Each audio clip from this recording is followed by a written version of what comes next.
Chapitre 65. La Parascève, quatrième partie. Le repas pascal avec Lazare. Quand Jésus entre dans le palais, je le vois envahi par une foule de serviteurs venus de Béthanie, tout occupés aux préparatifs. Lazare étendu sur un lit est très souffrant. Il salue d'un pâle sourire son maître qui se hâte vers lui et qui se penche tout affectueux sur son lit en demandant: « Tu as beaucoup souffert, n'est-ce pas, mon ami, avec les secousses du char ?» « Beaucoup, maître, » répond Lazare épuisé au point que d'évoquer ce qu'il a éprouvé, il en a les larmes aux yeux. « C'est ma faute, pardonne-moi. » Lazare prend une des mains de Jésus et la porte à son visage. Il la passe sur sa joue décharnée, la baise et murmure: « Oh, ce n'est pas ta faute, Seigneur, et je suis tellement content que tu fasses la Pâque avec moi, ma dernière Pâque. Si Dieu le veut, malgré tout, tu en feras encore beaucoup, Lazare, et toujours ton cœur sera avec moi. Oh, moi je suis fini, tu me réconfortes, mais c'est fini, et cela me désole. » Il pleure. « Tu le vois, Seigneur, Lazare ne fait que pleurer, » dit Marthe avec pitié. « Dis-lui de ne pas le faire, il s'épuise. » La chair a encore ses droits. La souffrance est pénible, Marthe, et la chair pleure. Elle a besoin de ce soulagement. Mais l'âme est résignée, n'est-ce pas, mon ami? Ton âme de juste fait volontiers la volonté du Seigneur. Oui, mais je pleure parce que toi, ainsi persécuté, tu ne pourras m'assister à ma mort. J'ai horreur, j'ai peur de la mort. Si tu étais là, je n'aurais pas tous ces sentiments. Je me réfugierais dans tes bras, et je m'endormirais ainsi. Comment ferais-je à mourir sans réagir contre l'obéissance à cette redoutable volonté? Allons, ne pense pas à ces choses. Tu vois, tu fais pleurer tes sœurs. Le Seigneur t'aidera si paternellement que tu n'auras pas peur. La peur, ce sont les pécheurs qui doivent l'avoir. Mais toi, si tu peux venir, tu viendras à mon agonie. Promets-le-moi. Je te le promets. Cela et davantage encore. Pendant qu'on fait les préparatifs, raconte-moi ce que tu as fait ce matin. Jésus, assis sur le bord du lit, avec dans ses mains une des mains décharnées de Lazare, raconte par le menu tout ce qui est arrivé jusqu'à ce que Lazare, épuisé, s'assoupisse. Et Jésus ne le quitte pas même alors. Il reste immobile pour ne pas troubler ce sommeil réparateur, en faisant signe que l'on fasse le moins de bruit possible, si bien que Marthe, après avoir apporté à Jésus de quoi se restaurer, se retire sur la pointe des pieds en abaissant le lourd rideau et en fermant la porte massive. Le bruit de la maison, tout en mouvement, s'atténue ainsi en un bourdonnement à peine sensible. Lazare dort. Jésus prie et médite. Les heures passent ainsi jusqu'à ce que Marie vienne apporter un lumignon parce que la nuit arrive et que l'on va fermer les fenêtres. « Il dort encore » murmure-t-elle. « Oui, il est tranquille, cela va lui faire du bien. » Depuis des mois, il n'avait pas tant dormi. Je crois qu'il était très agité par la crainte de la mort. Avec toi auprès de lui, il n'a plus peur. De rien. Il a de la chance, lui. Pourquoi, Marie? Parce qu'il pourra t'avoir près de lui en mourant. Mais moi? Pourquoi pas toi? Parce que tu veux mourir, et bientôt. Et moi, qui sait quand je mourrai? Fais-moi mourir avant toi, maître. Non, tu dois me servir encore pendant longtemps. Et alors, j'ai raison de dire que Lazare a de la chance.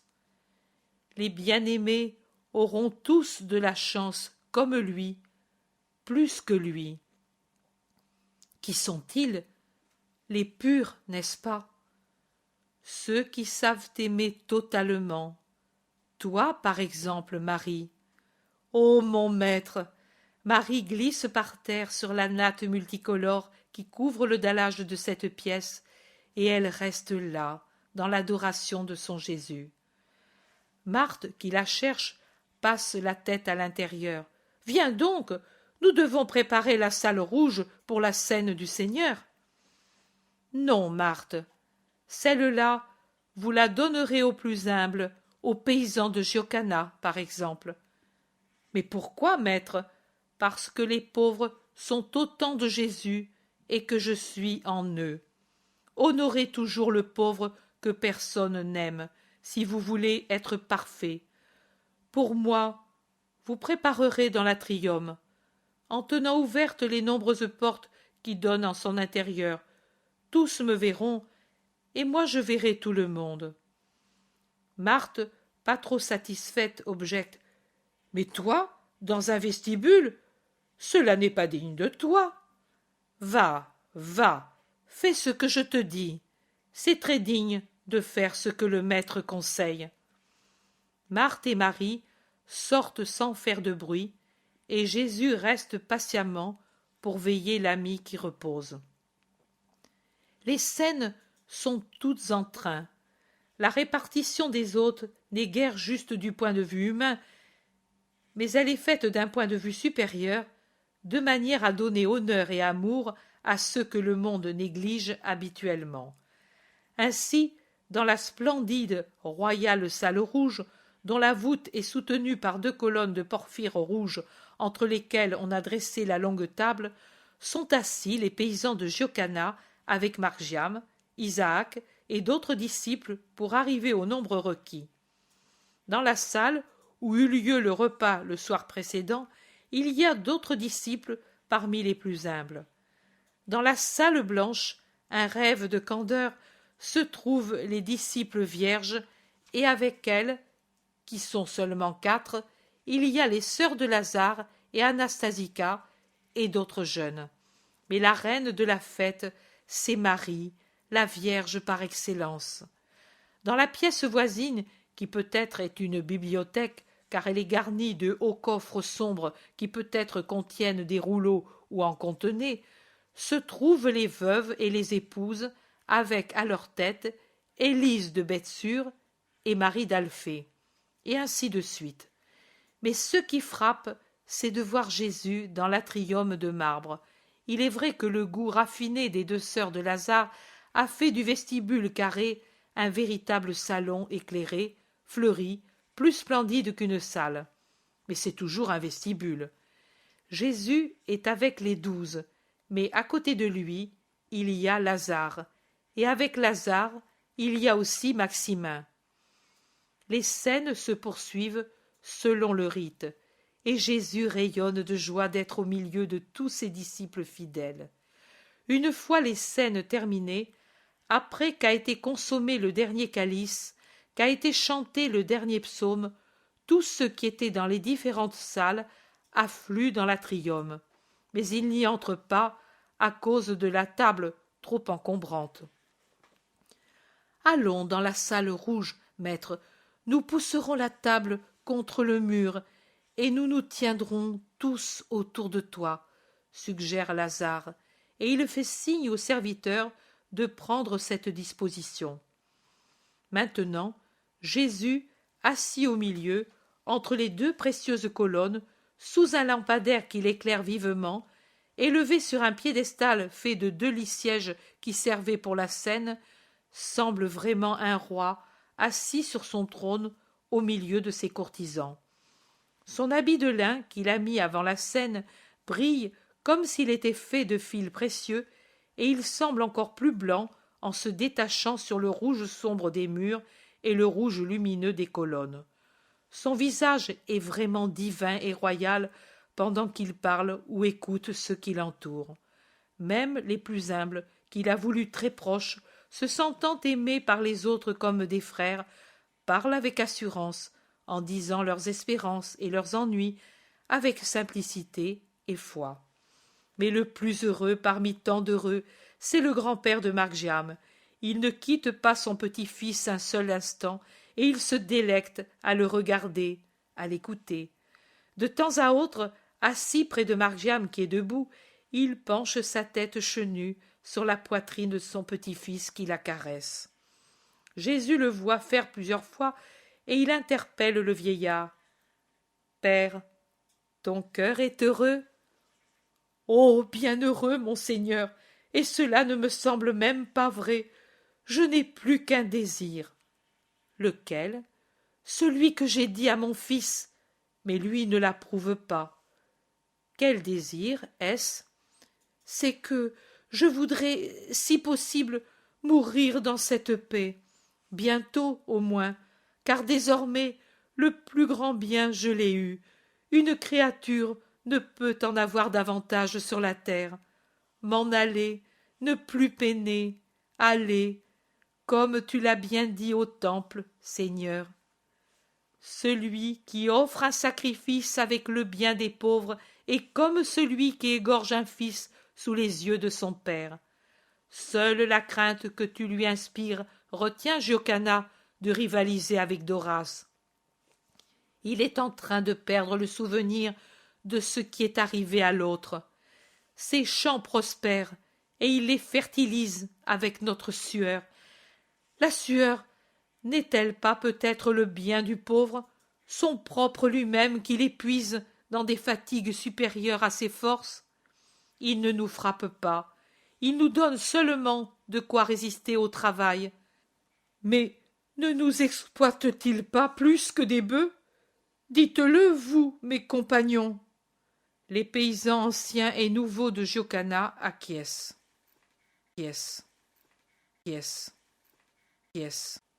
Pierre demande. Je crains que. Oui, que tes paroles le rendent plus vampire que jamais, et à leur détriment. Pourquoi les as-tu dites, maître? Parce qu'il les méritait déjà. N'est-ce pas, vous, Deschamps? Oh oui, les premiers mois, cela allait bien. Mais maintenant, c'est pire qu'avant, affirme Miché. Le seau du puits descend par son propre poids, dit sentencieusement le prêtre Jean. Oui, et le loup se lasse vite de faire l'agneau, renchérit Hermas.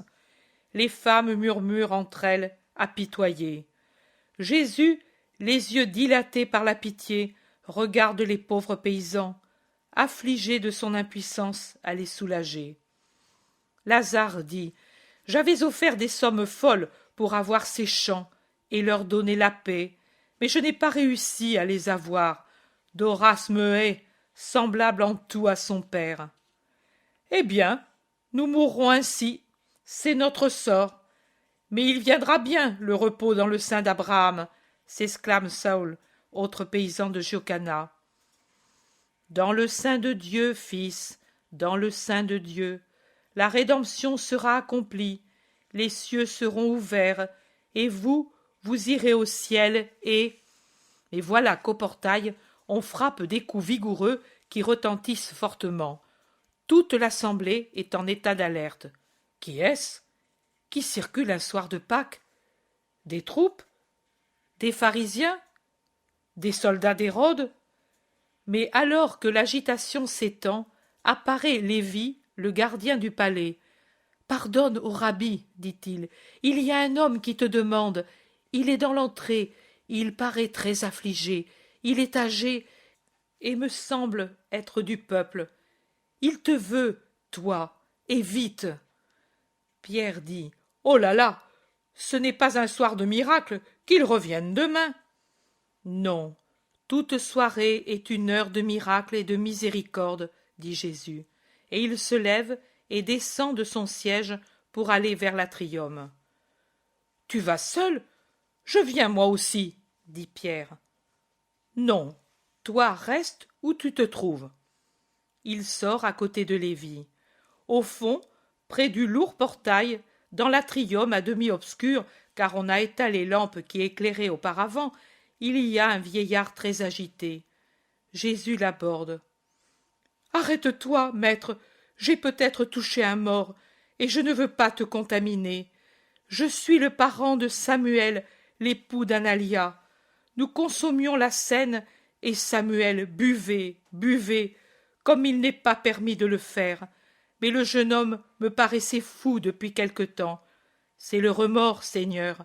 À moitié ivre, il disait en buvant de nouveau: Ainsi je ne me rappelle plus de lui avoir dit que je le hais, car moi, sachez-le, j'ai maudit le rabbi. Et il me semblait être Caïn, parce qu'il répétait: Mon iniquité est trop grande, je ne mérite pas le pardon. Il faut que je boive, boire pour ne pas me rappeler. Car il est dit que celui qui maudit son Dieu portera son péché, et qu'il est passible de mort. Il délirait déjà ainsi, quand est entré dans la maison un parent de la mère d'Analia pour demander raison de la répudiation. Samuel, à moitié ivre, réagit par de mauvaises paroles, et l'homme le menaça de l'amener devant le magistrat pour le tort qu'il fait à l'honneur de la famille. Samuel commença par le gifler. Ils en vinrent aux mains. Moi, je suis vieux, et ma sœur est âgée. Le serviteur et la servante sont âgés.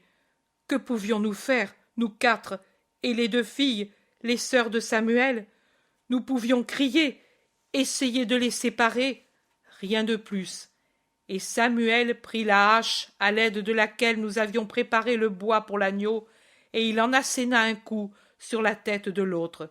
Il ne lui fendit pas la tête, car il frappa avec le revers, pas avec la lame, mais l'autre chancela en gargouillant, et tomba. Nous n'avons plus crié, pour ne pas attirer les gens. Nous nous sommes barricadés dans la maison, atterrés. Nous espérions que l'homme reviendrait à lui en lui jetant de l'eau sur la tête. Mais il gargouille, il gargouille. Certainement il va mourir. Par moments il semble déjà mort. Je me suis enfui pour t'appeler à un de ces moments. Demain, peut-être avant, les parents vont chercher l'homme. Et chez nous, car ils savent certainement qu'il est venu, et ils vont le trouver mort.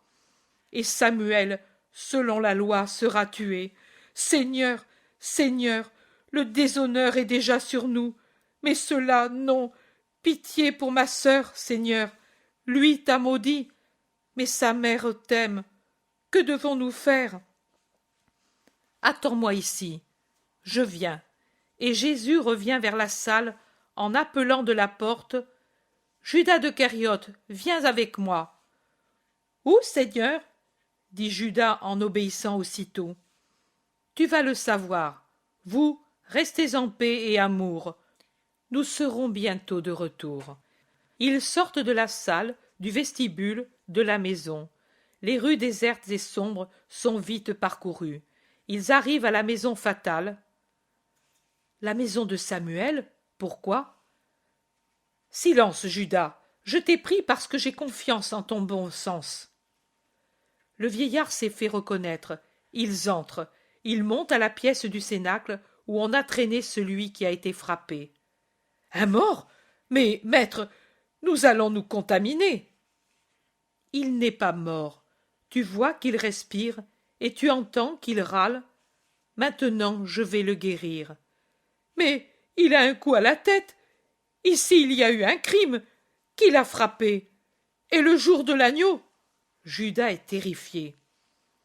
C'est lui, dit Judas en montrant Samuel, qui s'est jeté dans un coin, pelotonné sur lui-même, plus mourant que le mourant lui-même, râlant de terreur comme l'autre râle dans l'agonie. Un pan de son manteau sur la tête pour ne pas voir et n'être pas vu. Tous le regardent avec horreur, à l'exception de la mère qui, à l'horreur de l'homicide, unit le déchirement pour son fils coupable et condamné d'avance par la loi de fer d'Israël. Tu vois à quoi conduit un premier péché? À cela, ô Judas. Il a commencé par être parjure à sa femme, puis à Dieu. Puis il est devenu calomniateur, menteur, blasphémateur. Puis il s'est adonné au vin, et maintenant il est homicide. C'est ainsi que l'on devient la possession de Satan ô Judas, garde-en toujours le souvenir. Jésus est terrible, alors que les bras tendus, il montre Samuel. Mais ensuite, il regarde la mère qui, appuyée à la fenêtre, peine à rester debout, secouée par un tremblement et qui paraît près de mourir. Et Jésus dit avec tristesse, « Et ainsi, ô Judas, les mères sont tuées sans autre arme que celle du crime de leur fils, les pauvres mères. C'est pour elles que j'ai pitié des mères, moi le fils qui ne verra pas de pitié pour sa mère. » Jésus pleure. Judas le regarde stupéfait. Jésus se penche sur le mourant et lui met une main sur la tête. Il prie. L'homme ouvre les yeux. Il paraît un peu ivre, étonné, mais bientôt il revient à lui. Il s'assoit en appuyant ses poings au sol. Il regarde Jésus, il demande « Qui es-tu » ? Jésus de Nazareth. « Le Saint ? Pourquoi es-tu auprès de moi ? Où suis-je ? Où est ma sœur et sa fille ? Qu'est-il arrivé ?» Il cherche à se rappeler. « Homme, tu m'appelles saint ? Tu me crois donc tel ? Oui, Seigneur, tu es le Messie du Seigneur. Ma parole est donc sacrée pour toi ? Oui, ô Seigneur. » Alors Jésus se dresse debout. Il est imposant. « Alors moi, comme maître et comme Messie, je t'ordonne de pardonner. Tu es venu ici et tu as été insulté. »« Ah, Samuel, oui, la hache, je le dénonce, » dit-il en se levant. « Non. Pardonne au nom de Dieu. C'est pour cela que je t'ai guéri. Tu as à cœur la mère d'Analia, parce qu'elle a souffert. Celle de Samuel souffrirait plus encore. Pardonne. » L'homme tergiverse quelque peu. Il regarde celui qui l'a frappé avec une rancœur visible. Il regarde la mère angoissée. Il regarde Jésus qui le domine. Il ne sait pas se décider. Jésus lui ouvre les bras et l'attire sur sa poitrine en disant « Par amour pour moi !» L'homme se met à pleurer. Être ainsi dans les bras du Messie, sentir son haleine dans ses cheveux et un baiser là où il avait reçu le coup, il pleure, il pleure. « Oui, n'est-ce pas, dit Jésus, tu pardonnes par amour pour moi. Ô bienheureux les miséricordieux, pleure, pleure sur mon cœur, que sorte avec les pleurs toute rancœur. Tout nouveau, tout pur, voilà, ainsi, doux, ô doux, comme doit l'être un fils de Dieu. » L'homme lève son visage et en pleurant il dit « Oui, oui, ton amour est si doux. Elle a raison, Analia, maintenant je la comprends. Femme, ne pleure plus, le passé est passé, personne ne saura rien de ma bouche. Jouis de ton fils retrouvé, s'il peut te donner de la joie. Adieu, femme, je retourne chez moi. » Et il va sortir. Jésus lui dit « Je viens avec toi, homme. Adieu, mère. Adieu, Abraham. Adieu, mes filles. » Pas un mot pour Samuel, qui, de son côté, ne trouve pas de mots. La mère lui enlève de la tête le manteau et, par réaction de ce qui s'est passé, elle se jette sur son fils. « Remercie ton sauveur, âme dure. Remercie-le, indigne que tu es. » « Laisse-le, laisse-le, femme. Sa parole serait sans valeur. Le vin le rend stupide et son âme est fermée. Prie pour lui. Adieu. » Il descend l'escalier et rejoint sur la route Judas et l'autre. Il se dégage du vieil Abraham qui veut lui baiser les mains et se met à marcher rapidement dans la clarté de la lune qui se lève. Tu habites loin? Demande-t-il à l'homme. Au pied de Moria. Alors, nous devons nous séparer. Seigneur, tu m'as conservé à mes enfants, à mon épouse, à la vie. Que dois-je faire pour toi? Être bon, pardonner et te taire. Jamais, pour aucune raison, tu ne dois dire un mot de ce qui est arrivé. Tu le promets? Je le jure sur le temple sacré, bien que je souffre de ne pouvoir dire que tu m'as sauvé. Sois juste, et moi je sauverai ton âme, et cela tu pourras le dire. Adieu, homme, la paix soit avec toi. L'homme s'agenouille, salue, ils se séparent. Quelle chose, quelle chose, dit Judas maintenant qu'ils sont seuls. Oui, horrible Judas, toi non plus, tu n'en parleras pas. Non, Seigneur, mais pourquoi as-tu voulu que je sois avec toi? Tu n'es pas content de ma confiance? Oh, tellement, mais parce que je voulais que tu réfléchisses à quoi peut conduire le mensonge, le désir de l'argent, l'ivrognerie et les pratiques mortes d'une religion dépourvue de sentiments et de pratiques spirituelles. Et qu'était le repas symbolique pour Samuel? Rien, une ripaille, un sacrilège. Et c'est pendant ce repas qu'il devint homicide. Beaucoup dans l'avenir seront comme lui, avec le goût de l'agneau sur la langue, non pas de l'agneau né d'une brebis, mais de l'agneau divin. Ils s'en iront vers le crime. Pourquoi cela? Comment cela? Tu ne te le demandes pas? Mais moi, je te le dis quand même, parce qu'ils auront préparé cette heure par beaucoup d'étourderies au commencement, par entêtement ensuite. Souviens-toi de cela, Judas. Oui, maître, et qu'allons-nous dire aux autres? Qu'il y avait quelqu'un très gravement malade. C'est la vérité. Il tourne rapidement par une route, et je les perds de vue. De vue.